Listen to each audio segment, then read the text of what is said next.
For those of you that are sort of new to the life after, Australia has a special place for me for a couple reasons. The first is that 9 years ago, I did a study abroad here, and it kind of started, I guess you could say, my love of travel. Like I began traveling because of this trip. You know, I saw and did a lot of stuff. It was just really awesome.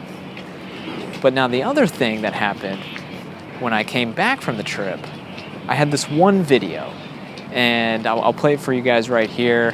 It's of me skydiving. You can kind of enjoy that while I talk. But basically, this video that you see now was the only video. So I realized two things when I came back from Australia. Number one, traveling was going to be a part of my life for the rest of my life. Number two, I needed to take video to remember the trips and to document them. And so from that, birthed the life after. Hence, you have before traveling, and then after this epiphany that I've had, you have the life after. And that's sort of the origin of the name of the life after of the show. I realize I've kind of changed the intro. I don't really talk about that anymore.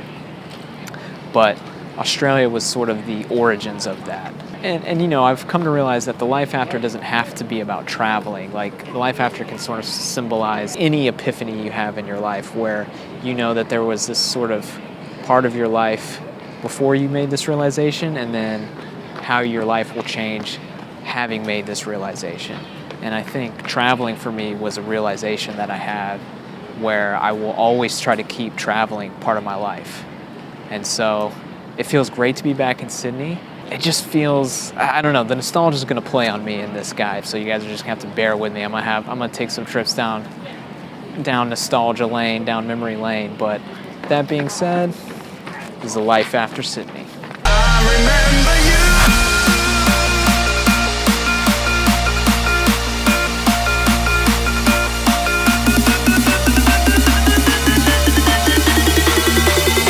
And no, this shirt is not 9 years old. It's actually 16 years old, so judge me if you will. I remember you.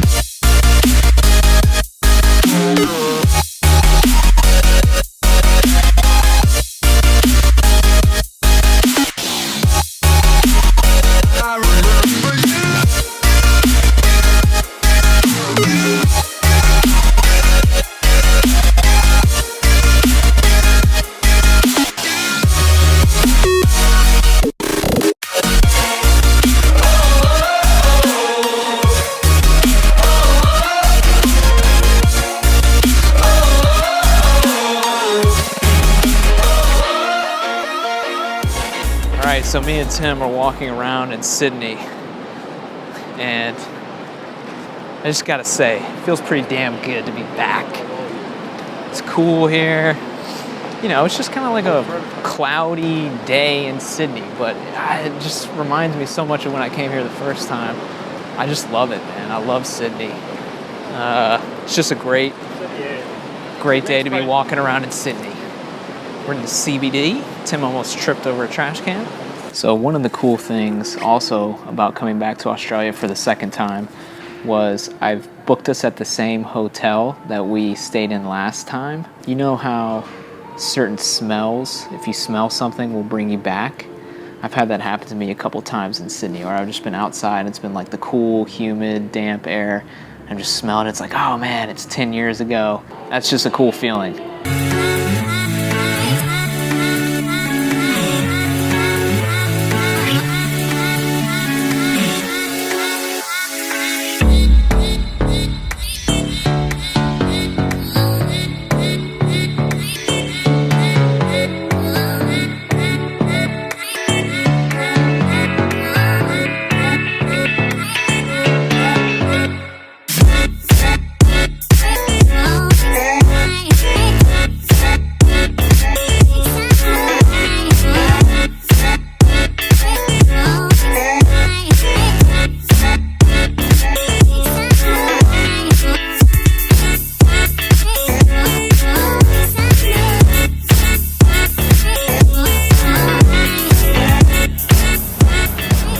So we're on our way to Darling Harbour, and I was doing pretty good with the jet lag and the time difference, but it just hit me like a ton of bricks. Like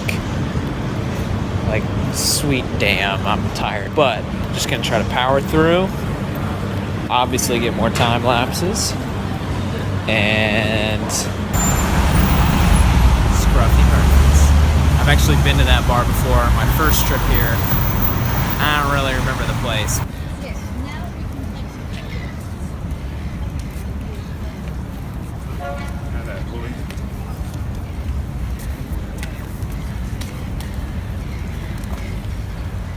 Okay guys, it's the end of our first day in Sydney, and I'm gonna call it at like 7:30 because I'm really tired. I thought I could beat the jet lag, and I actually did pretty good.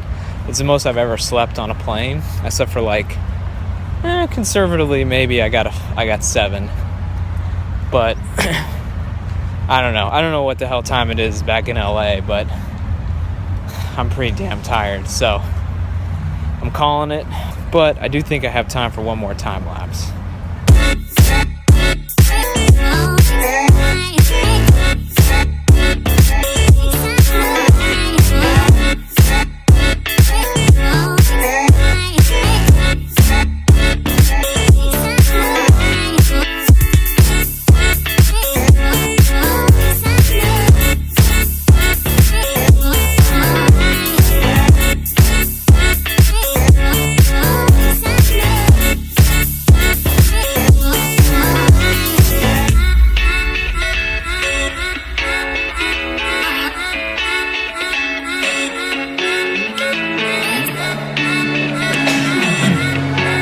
Day 2 in Sydney.